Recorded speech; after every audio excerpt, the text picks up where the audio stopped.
الحمدللہ رب العالمین والصلاة والسلام علی رسولہ الکریم اما بعد فاعوذ باللہ من الشیطان الرجیم بسم اللہ الرحمن الرحیم۔ آج میں ڈرگ ایڈکشن کے متعلق بات کروں گا۔ میں کوشش کروں گا کہ آپ کو ڈرگ ایڈکشن کی 3 سٹیجز یا 3 لیول جو میں اپنی طرف سے میں آپ کو بیان کر رہا ہوں کہ ان 3 سٹیجز کے مطابق کس طرح سے سائیکو تھیراپی آپ کے لیے ہیلپ فل ہو سکتی ہے۔ آج کی ویڈیو جو نشہ کرنے والے لوگ ہیں ان کے لیے تو ہیلپ فل ہوگی، لیکن خاص کر ٹین ایجرز کے لیے بہت زیادہ ہیلپ فل ہے، کیونکہ ٹین ایجرز کسی بھی ٹائم نشے کی طرف جا سکتے ہیں اور شاید ہمارے پیرنٹس کو یا والدین کو اس بات کا اندازہ نہیں ہے کہ ایک پاکستان میں ٹین ایجرز کی ایک بہت بڑی تعداد کسی نہ کسی حد تک جو ہے وہ نشے کی طرف جا رہی ہے، یا نشہ اویلیبل ہے کہ وہ اگر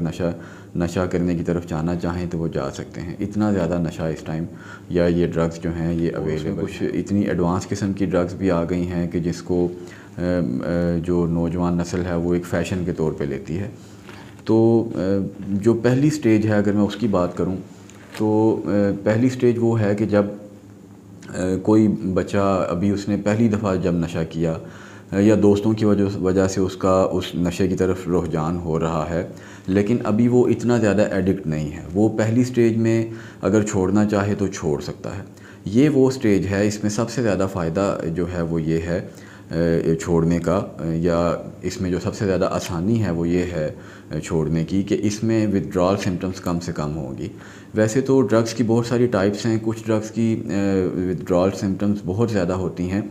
اور کچھ کی اتنی زیادہ نہیں ہوتی، تو یہ ڈیپینڈ کرتا ہے کہ آپ کون سا نشہ کر رہے ہیں۔ ودرال سمٹمز کے بارے میں بھی میں بتاتا چلوں کہ ودرال سمٹمز یہ ہیں کہ جب آپ نشہ چھوڑتے ہیں تو ایک دم جب نشہ آپ کو نہیں ملتا تو آپ اس نشے کے اتنے زیادہ ڈیپینڈنٹ ہوتے ہیں کہ اگر آپ نشہ نہ کریں تو آپ کی طبیعت بہت زیادہ خراب ہوتی ہے۔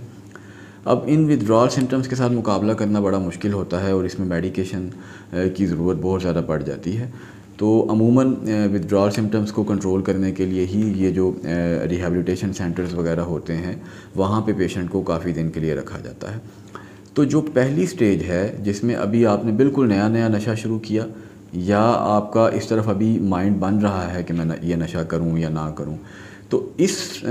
سٹیج پہ اگر آپ سائیکو تھیراپی لیں تو آپ کو سائیکو تھیراپی کافی حد تک فائدہ دے سکتی ہے۔ اس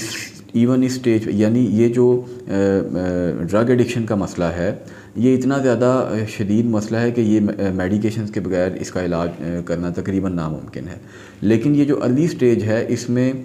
کچھ ایسے کیسز ہو سکتے ہیں جن کو ابھی ودرال سمٹمز کچھ خاص نہ آئی ہوں تو وہ بغیر میڈیکیشنز کے بھی ان کا علاج ہو سکتا ہے۔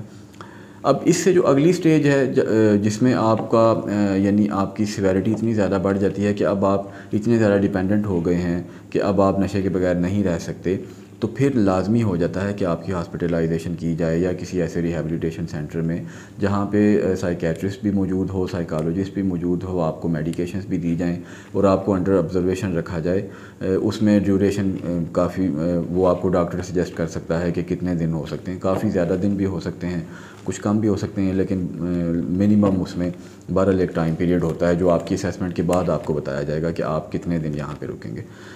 اب اس سے سب سے زیادہ جو ضروری بات ہے وہ یہ ہے، آپ نے وہاں پہ لاکھوں روپے خرچ کیا، مجھے پتہ ہے کہ ایک دن کا وہ بعض کا 5 سے 20 ہزار چارج کر رہے ہوتے ہیں، تو آپ جب وہاں سے آپ نے لاکھوں روپے خرچ کیا اور وہاں سے آپ گھر واپس گئے، اب یہ وہ سٹیج ہے جس میں آپ کو بہت زیادہ سپورٹ کی ضرورت ہے، آپ کو بہت زیادہ ہیلپ کی ضرورت ہے، کیئر کی ضرورت ہے۔ اس سٹیج پہ آ کے اگر آپ نے سائیکو تھیراپی نہ لی یا آپ کو اگر سائیکیٹرسٹ نے کوئی میڈیکیشنز لکھ کے دی ہوئی ہیں تو اور اس میں آپ نے وہ میڈیکیشنز ٹائم پہ نہ لیں تو پھر بہت زیادہ چانسز ہیں کہ آپ واپس جو ہے وہ نشے کی طرف جا سکتے ہیں، خاص کر جب آپ اسی سوسائٹی میں واپس جاتے ہیں، جب آپ کو وہی پرانے دوست واپس ملتے ہیں یا آپ کو وہی تھاٹس یا وہی پرابلمز لائف کی جن کی وجہ سے آپ نے نشہ شروع کیا تھا وہ دوبارہ سے فیس کرنا پڑتی ہیں، تو کافی زیادہ چانسز بڑھ جاتے ہیں کہ آپ واپس نشے کی طرف جائیں۔ لیکن اگر اس سٹیج پہ سائیکو تھیراپی لی جائے، سائیکالوجسٹ کی خدمات لی جائیں، تو پھر کافی حد تک امید ہوتی ہے کہ آپ دوبارہ نشے کی طرف نہیں جائیں گے۔ یہ ساری بات کرنے کا مقصد یہ تھا کہ جب آپ لاکھوں روپیہ لگا کے ریہیبلیٹیشن سے واپس آ جائیں ریہیبلیٹیشن سینٹر سے تو پھر آپ لازمی سائیکو تھیراپی کی طرف بھی رجحان اپنا کریں. کم از کم چند ماہ تو وہ سائیکو تھیراپی آپ ضرور لیں. اس کا یہ فائدہ ہوگا کہ آپ اندر سے اتنے زیادہ آپ کی ٹریننگ ہو جائے گی اور آپ کے کوپنگ سٹائلز ایسے ہو جائیں گے کہ امید ہے کہ پھر آپ دوبارہ ڈرگس کی طرف نہیں جائیں گے. اور اگر آپ نے سائیکو تھیراپی نہ لی تو اس بات کے چانسز بہت زیادہ ہیں کہ آپ دوبارہ ڈرگ ایڈکشن کی طرف جائیں. اس ویڈیو کو زیادہ سے زیادہ شیئر کریں. آپ صدقہ جاریہ سمجھتے ہوئے نوجوان نسل میں خاص کر جو ٹین ایجرز ہیں یا جن کی ایج 20 سال سے کم ہے یا ایون 25 سال تک کی ایج ہے, کیونکہ اگر آپ والدین کو پتہ چل جائے کہ ان کے بچے اس ٹائم کس خطرناک دور سے گزر رہے ہیں اور بچوں کے ساتھ کیا کچھ ہو رہا ہے, تو والدین شاید بچوں کو گھر سے بھی باہر نہ نکلنے دیں.